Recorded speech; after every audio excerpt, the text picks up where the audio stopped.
What's happening everyone, my name is Alex and welcome back. In today's video we are checking out the latest action camera from ThiEYE. This one is called the T5 Pro and this is an action camera that can do 4K at 60 frames per second. However, if you're recording at that resolution, there is no electronic image stabilization. So if you want to use the electronic image stabilization, you have to do 4K at 30 frames per second, 1080p at 60 or 1080p at 30 frames per second. So if you're ever gonna record this in 4K at 60 frames per second, you probably need a gimbal, otherwise your footage will be quite shaky. And since we are talking about electronic image stabilization, I think we should start by checking out the electronic image stabilization. So I'll show you a sample with the image stabilization on and with the image stabilization off, and then a quick running test. So let's check those out.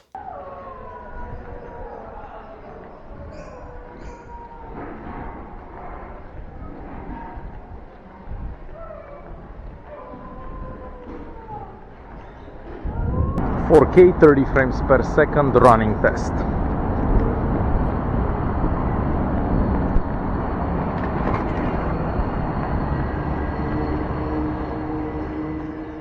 And as you've seen for yourself, the electronic image stabilization works, but this is definitely not the best that I've ever seen. And if I would be to compare this to the Eicaso V50X, the camera that I tried about 3 weeks back, well, I think the electronic image stabilization is better on that one. And I will leave a link to that review in the video's description or the top right corner just in case you wanna check it out.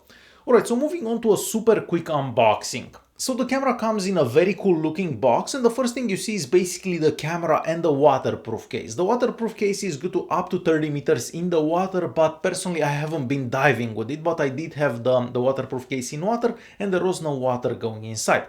Aside from that, you're gonna find the user manual and a bunch of stickers and mounts, so you can basically attach the camera anywhere. There is also a remote control in there. This is a Bluetooth remote control and you have to pair that to the camera before you use it. And with that remote control you can start and stop recordings and also take pictures. Keep in mind that the remote control is not waterproof. The camera itself looks very similar to most other action cameras that we've been seeing lately, and it is made out of this rubberized plastic, so it doesn't feel cheap. On the front we have the lens, we have a couple of LEDs and the power button, and that's also a mode button, and at the top we have the recording button that also lights up and the holes for the microphone. And since we are talking about the microphone, we might as well check out a sample so you can see how the microphone recordings from this action camera sound like. So let's check that out and I'll be right back. Alright, this is a super quick audio test to this new ThiEYE action camera that I'm trying out. I'm currently recording in 4K at 30 frames per second, and I also have the electronic image stabilization on. It's also a bit windy and you're probably going to be able to hear some traffic to my left and to my right. So under these conditions, this is how recording from this action camera sounds like. And as you've heard for yourself, the internal microphone, the recordings from the internal microphone don't sound bad, and I don't believe that this camera can take an external microphone, so you're gonna have to use the internal microphone at all times. Alright, so going back to the camera, on the left hand side we have the micro USB charging port, we have the HDMI out and the slot for the SD card. So this camera can take SD cards up to 128 gigs, but me personally, I've only tried the 64 gig SD card in it, and it does seem to work fine, and there will be a link to that SD card in the video's description, just in case you don't know what SD card to get for your camera. This camera can also be used while charging, so you have a power bank with you, you can just plug in that power bank and keep recording. We also have a car mode, so the camera can become a dash cam. And that means that the camera will stop and start the recordings every time you turn on or off your engine, and it can also do time lapses at the press of a button. So this is an example of a time lapse that I've done within the other day in France, I believe, or Spain. I think I was in Spain for that time lapse. Alright, moving on to the other side of the camera, there we have a couple of buttons, and with those buttons you can zoom in or zoom out, but keep in mind that that's electronic zoom, so every time you zoom in you basically lose some video quality. And at the bottom we have a 1/4 inch screw hole, and that allows you to mount the camera on any tripod, and we also have a little plastic door that covers the 1100 mAh battery.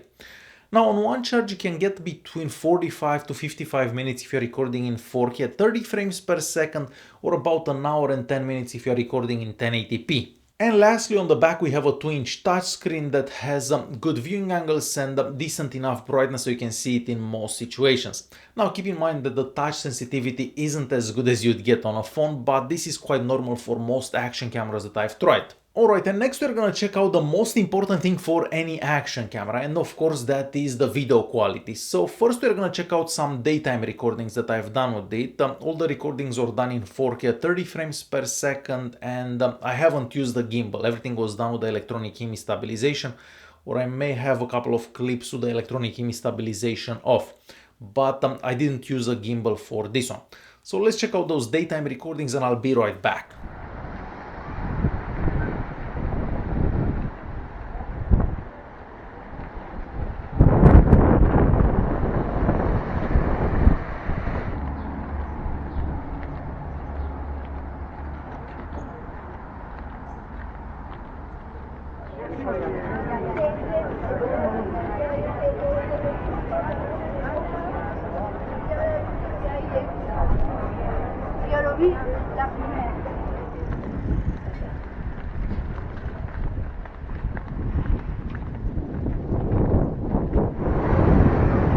Babe, are you surviving?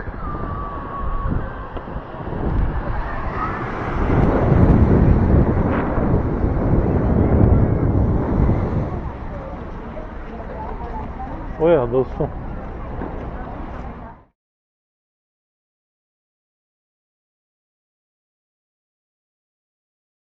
And as you've seen for yourself, the daytime recordings look decent, but personally I am not a big fan of the electronic image stabilization, and it kind of distorts the video a bit. And as I said earlier, the EIS V50X has better electronic image stabilization, and personally I believe that the quality of the recordings is better on the other camera as well.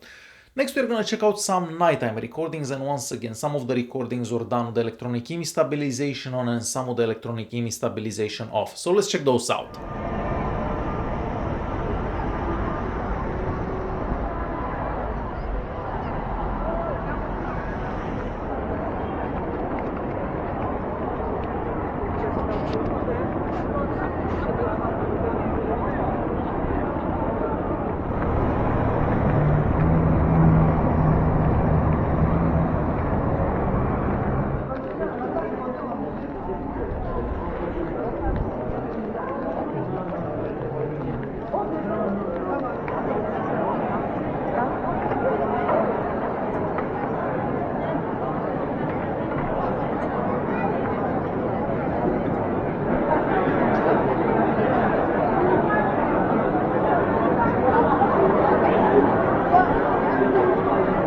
As you've seen for yourself, the nighttime recordings don't look that great, but that is the case with about 99% of these action cameras, because the sensor here is quite small and it cannot get enough light.